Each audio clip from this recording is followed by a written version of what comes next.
Sam Healey, oh, really, it's top 100 games.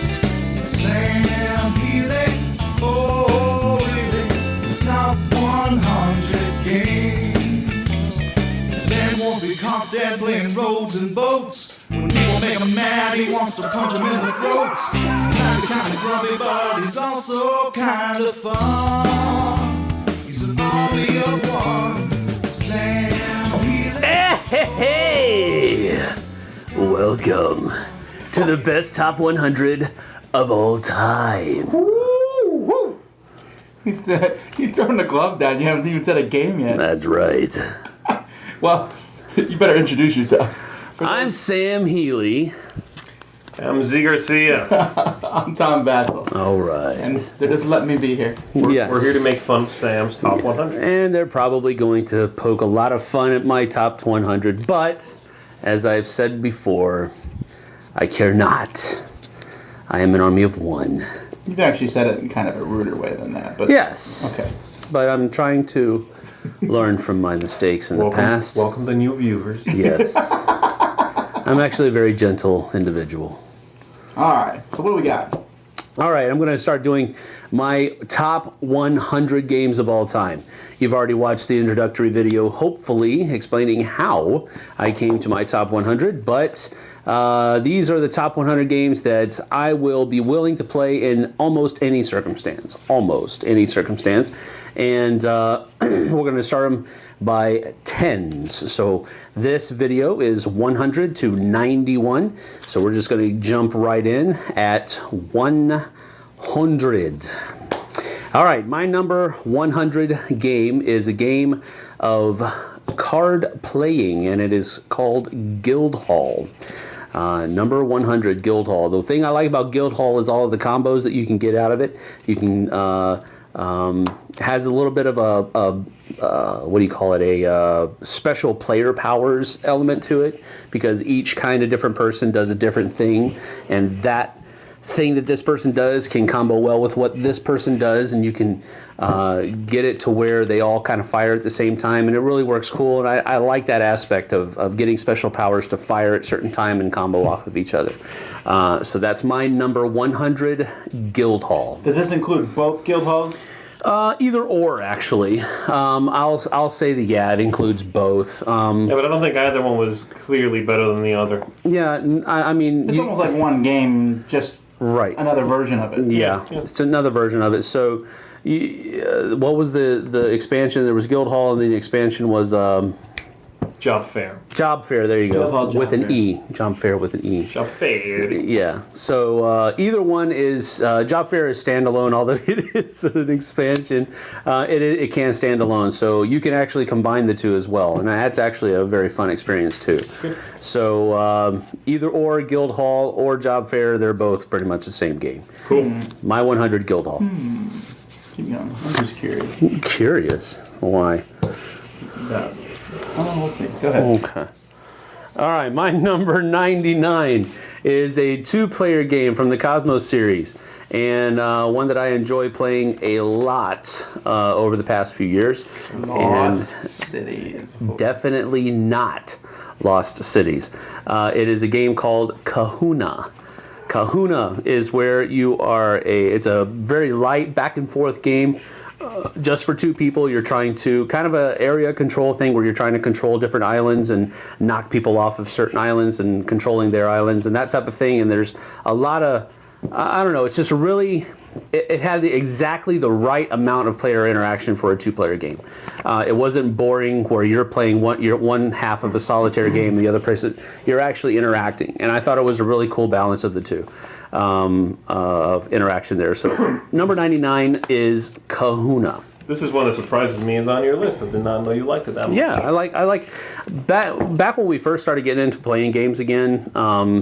We had a lot of games that we liked playing with the group, but then we also had a whole bunch of games that we just played at home with, and our kids were too small way back then to really play games with them, so it's really just you and the wife. Yeah. So we had a lot of kind of a niche basket of games that were just for two-player games that you played with your wife. There was a four-player version of it called Canola. canola, which was Canola's the oil. no, not It's canola. called Kanakoa or something like that. All right. Something like that. Has a whole bunch of A's and K's in it. I don't know. Okay. Anyway. That was a 4-player version, but I'm talking about the 2-player version. Kahuna. All right, it's my 99. All right, number 98 is a game that I just taught my summer day camp kids to play yesterday, as a matter of fact, and they really enjoyed it. Summer camp kids go from 6 to 12 years old, and they really hit. We were probably in the range of about 10 to 13, actually, because there's a couple older ones in there. But anyway, Jim Blow. Talked about it a lot before. Wow. And Jim Blow is a really cool spatial organization game, and it takes it to the next level. I like it better than Blokus or Bloku or Blockus or Bloku. Bloku. Yeah, you have to put your hand like this. Right? Bloku. Anyway, I like it better than that because of the shape of the pieces. I think it offers more opportunities for variation. It allows a solid 3-player game, which Jemblo does not. I mean, Yes. I'm sorry. Which Bloku does Bloku not. Yeah, Blockus, Bloku. Anyway, Jemblo is a really cool game that came from Korea, and it has what are they? Hexagonal? No, Yes, yes. Yeah, they're hexagonal pieces, gem shapes, and they come in a lot of different shapes and forms and sizes. And basically, the person who has the least number of gems left at the end of the game that they were not able to place on the board wins. And there's also solo I've never played them, so anyway, you can build your own little picture out of it. I've done that. No, you haven't. Yeah, I have. Oh, man. There you go. Tom Vassal's top solo game. Jemblo. That's it.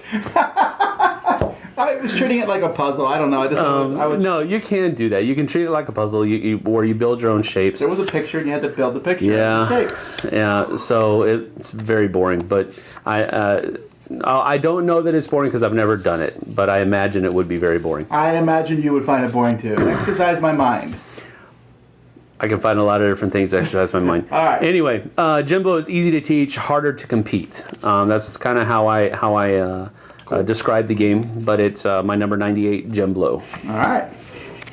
My number 97 is a game. Went from the wrong pile of the list. There we go. My number 97 is another 2-player game, but this is probably not one that I would play with my wife very often. Other gamers.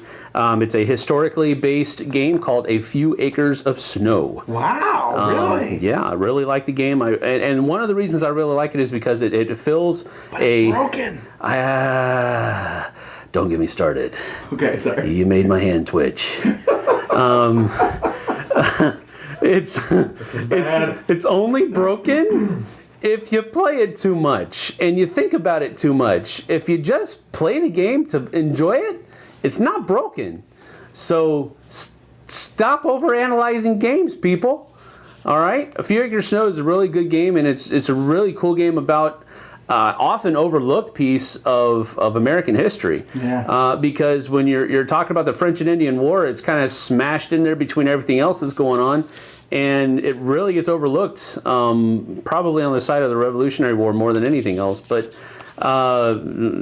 you can argue about that. But you don't see a lot of games about the French and Indian War unless you're talking about the heavy war games. I'm sure there's probably untold throngs of French and Indian War games that have like encyclopedia-sized rule books and all that other kind of stuff. Not want to do that. This is a really cool card-driven game for 2 players that really lays out the French and Indian War well for you, and I really liked it for that reason. I'm a historical buff, not fanatic or anything like that, but I really enjoyed A Few Acres of Snow, so it made my list number 97. Cool. This is one I have not played. I don't think you would like it, but I might be wrong. I tend to not like that designer's games. Martin Wallace. Yes. All right. My number 96 is a game that from an old, I think it's still Avalon Hill. I don't think anybody's remade it, but Vegas Showdown made my list. It's underneath their Wizards of the Coast brand now. Right. Yeah. But 96 is Vegas Showdown. It was one of the first initial games that kind of got me back into gaming. We played the mess out of this thing a long time ago, and it still hits the table now. And we're talking over a span of 10, 12, 13 years. So I knew it was going to make the list. I just didn't know where. Do you think if it had like stellar components that it would be higher on the list? Yeah, it would definitely. One of the things that really holds it back is the lack of components. The paper fold out things are just. Yeah, your map, your board, your player mat is made out of paper, and that just, I don't know, it tears easily. I mean, mine haven't tear because I try to be meticulous with it, but Me too. But still, they're paper, and the more you fold them up, they get those creases that you look at it the wrong way, breathe on it the wrong way, and it'll tear. Yeah, or if it slides on, past the table and you lean on it and you'll crease it. It has these little tiny pieces moving around. Yeah, but I mean, apart from that, I mean, it is a really great game. It's a solid game. A lot of hours of playing this game. A lot of fun. And the spatial element, again, is I enjoy those kinds of games sometimes. It depends on how deep you go with it, but this kind of, trying to optimize your point draw from where you place things in your casino and where the buffet is and all of this kind of stuff. I really enjoyed that aspect of it. So my number 96 is a Vegas Showdown. That's great. And it's a game that felt like it was ahead of its time. Yeah. Yeah, it was. It was very cool. Very enjoyable. All right, my number 95 is a game themed in the Wild West. And it is a game that you are battling for control for different parts of town, different buildings in town, as the railroad is coming through. And it does not start with a C. Starts with a D. Yeah, baby. Deadwood. Deadwood is a game that does what Carson City does, just doesn't take itself too seriously. And it's, I mean, really what you're doing is you're battling for different control of different parts of town. I love how you can, call people out with duels and stuff like that and shoot them and send them to the graveyard and that type of stuff. And I just really enjoyed the theme of Deadwood, probably more than the actual gameplay. If I can make that delineation a little bit. I know it's kind of weird, but I enjoyed the theme of the game, and that's what put it on my list. And it did the theme well. Yeah, agreed. If it had a different theme, I don't think I'd like it as much, I think is what you're saying. Yeah. Yeah, agreed. Yeah. All right, my number 4 is a game that I was just introduced to here recently, probably within the last 12 months. Yeah, definitely within the last 12 months. But it was a game that I was kind of weary on because, well, not weary, but wary on because of the theme. And that was Legacy, the Testament of Duke de Creechy. Okay, now I'm surprised. I didn't even think. Really? Really? Wow. Okay. All right. Well, I really. To be clear, I'm not arguing that it's a good game. I'm just surprised Sam picked this Okay. one. Well, I liked it. I mean, it is way, way, way up on the top 100, but it is a really neat game, and it has I wouldn't say innovative mechanics. They're all they've all been used before, but I think they've been put together well to bring about an innovative experience, if that makes any sense. No, I think the theme is really strong. Yeah, and that's one of the things that kind of made me go, I don't know about this game, because it has some kind of delicate things built into the theme where miscarriages and that type of thing, and I wasn't real sure how that was going to mesh out, but the game doesn't really force the issue. It's just kind of a thing that happens, and you can't really plan for it. It just happens, and so I like the fact that the interactions that people had with the company about that, they handled it well, and so the game is good despite having those delicate issues in it, and it's one that I enjoyed. I think it really played out well. Well, cool. I would not have picked that for your top 100. Very surprised. There you as go. Well. All right, my number 94, Legacy, the Testament of Duke de Creechy. Number 93 is going to be a party game, and then my mind will be blown. Oh, no. Party games will be later. Yeah. But they will be good party games. All right, my number 93 is a game that has a completely pasted on theme, which normally would be a strike in my estimation, but with this one it actually works out pretty well because it is a cool theme, and even though you could probably put any number of different themes on it, I liked it because of the theme, but then also the mechanics took it over. Vikings.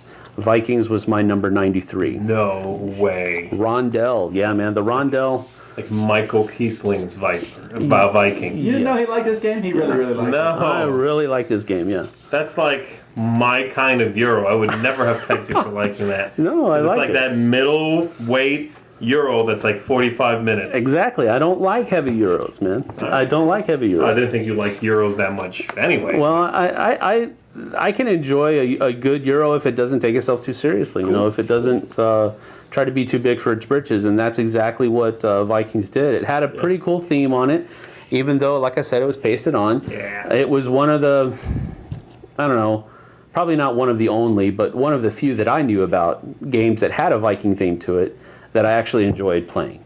And so that's one of the reasons why the theme kind of stuck with me. But the Rondell is what really, that was the first game that introduced me to the Rondell system of having it turn, and that determined how much each little thing was going to be that you bought. And that was a really cool mechanic, and that's what really caught my eye with it, and it stuck. So Vikings, my number 93. All right. Very cool. Very cool.